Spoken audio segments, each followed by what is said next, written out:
I'm going to tell you about my little world. It's a world that exists in the shadows, hidden from the light of day. A world where the line between reality and nightmare blurs, and the echoes of the past refuse to fade away. This is a story of voices that speak from beyond the grave, of secrets buried deep, and of a darkness that lurks just beneath the surface. His voice, raspy and emotionless, echoed from the audio tape. It was a voice that seemed to come from another time, another place. A voice that carried with it the weight of unspeakable horrors and unimaginable pain. As the tape played, the room seemed to grow colder, the shadows deeper, and the sense of dread more palpable. Each word dripped with menace. It was as if the very air around us was thick with the malevolence of the speaker. His words were not just a recounting of events but a weapon, designed to cut deep and leave lasting scars. The cadence of his speech, the deliberate pauses all served to heighten the sense of impending doom. I'm pretty sure you're not going to like it, but then again, this isn't a story meant to be liked. It's a story that demands to be heard, no matter how uncomfortable it makes you. It's a story that forces you to confront the darkest corners of the human psyche, to face the monsters that walk among us. The investigators in that room had no idea. They were stepping into a world they could never have imagined. A world where the rules of decency and humanity no longer applied. They were about to uncover a truth so horrifying it would haunt them for the rest of their lives. This was just the beginning. The first step on a journey into the abyss. As they delved deeper into the case, they would find themselves questioning everything they thought they knew about good and evil, about justice and retribution. They would come to realize that some nightmares are all too real, the tip of a terrifying iceberg. What they had uncovered was only a fraction of the horror that lay beneath the surface. The true extent of the darkness was yet to be revealed, and as they continued to investigate, they would find themselves drawn deeper and deeper into a web of deceit, cruelty, and unimaginable evil. These tapes, discovered in the possession of David Parker Ray, would soon reveal a world of unimaginable cruelty. Each tape was a window into a nightmare, a record of the unspeakable acts that had been committed. They were a testament to the depths of human depravity, and a chilling reminder of the evil that can lurk behind a seemingly ordinary facade. A nightmare world hidden in plain sight. It was a world that existed just beyond the reach of the everyday, a world that most people would never have believed could exist. But for those who had the misfortune to stumble upon it, it was all too real, and once you had seen it, there was no going back. The tapes detailed horrific acts, torture, and depravity. They were a catalog of cruelty, a record of the unimaginable suffering that had been inflicted. Each tape was a piece of a puzzle, a clue to the true extent of the horror that had been perpetrated, and as the investigators listened, they could feel the weight of the darkness pressing down on them. Ray, a man who blended into the background, harbored monstrous secrets. He was the kind of person you might pass on the street without a second glance, never suspecting the darkness that lay within. But behind his unassuming exterior was a mind capable of unimaginable evil.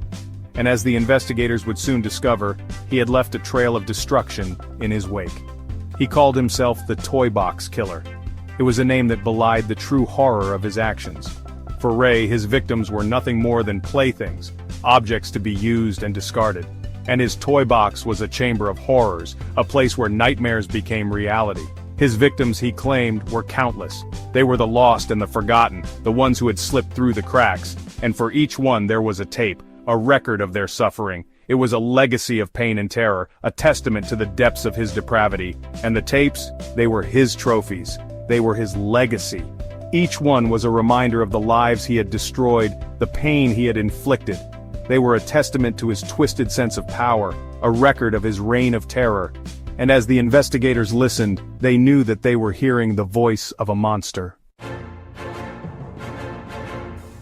A nondescript trailer in the New Mexico desert. That's all it was from the outside.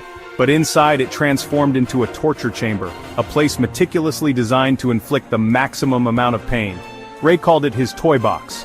Chains hung from the ceiling. Surgical instruments gleamed under dim lights. Restraints lined a custom-built gynecological chair. This wasn't a place for pleasure, as Ray often claimed to his victims. It was a place where hope went to die. A place where the screams were swallowed by the vast emptiness of the desert. How many women fell prey to the Toy Box Killer? The exact number remains a chilling mystery. Ray boasted of dozens, his claims substantiated by the chilling evidence found in his trailer, photographs, audio recordings, items of clothing. each one a silent testament to a life shattered. Some investigators believe the true victim count could be far higher. Lost souls vanishing without a trace in the vast expanse of the American Southwest. Women like Cynthia Vigil, who barely escaped Ray's clutches. Her harrowing tale offered a glimpse into the depths of Ray's depravity, a chilling testament to the horrors that likely await discovery. David Parker Ray was a master manipulator. He used charm as a weapon. He would frequent bars and clubs, targeting vulnerable women.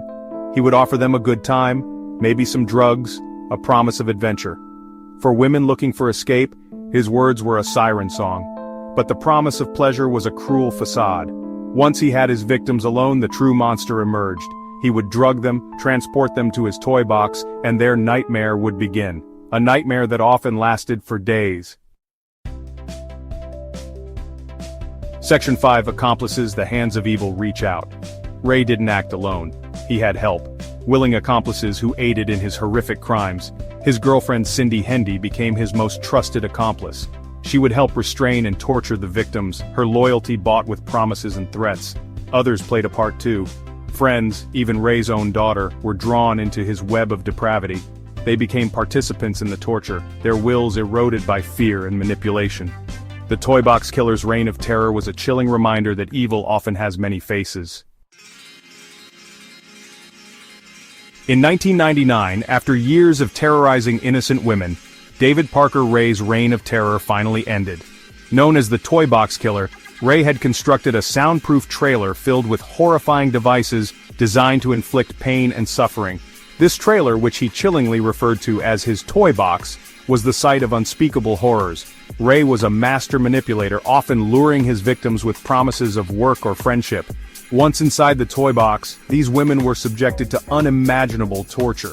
His capture was a moment of relief for many, but the scars he left behind were deep and lasting.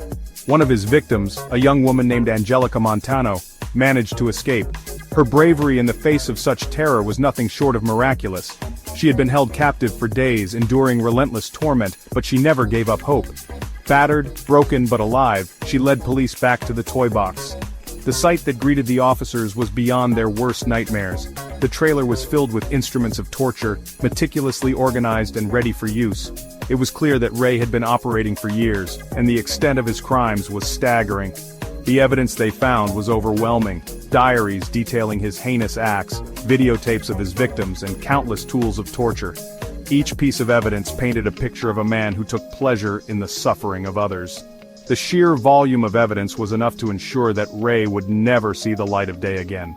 Ray was arrested and charged with a litany of crimes. The courtroom was filled with the families of his victims, each one hoping for justice. But the legal process was long and arduous, and many feared that Ray would somehow escape the punishment he so richly deserved.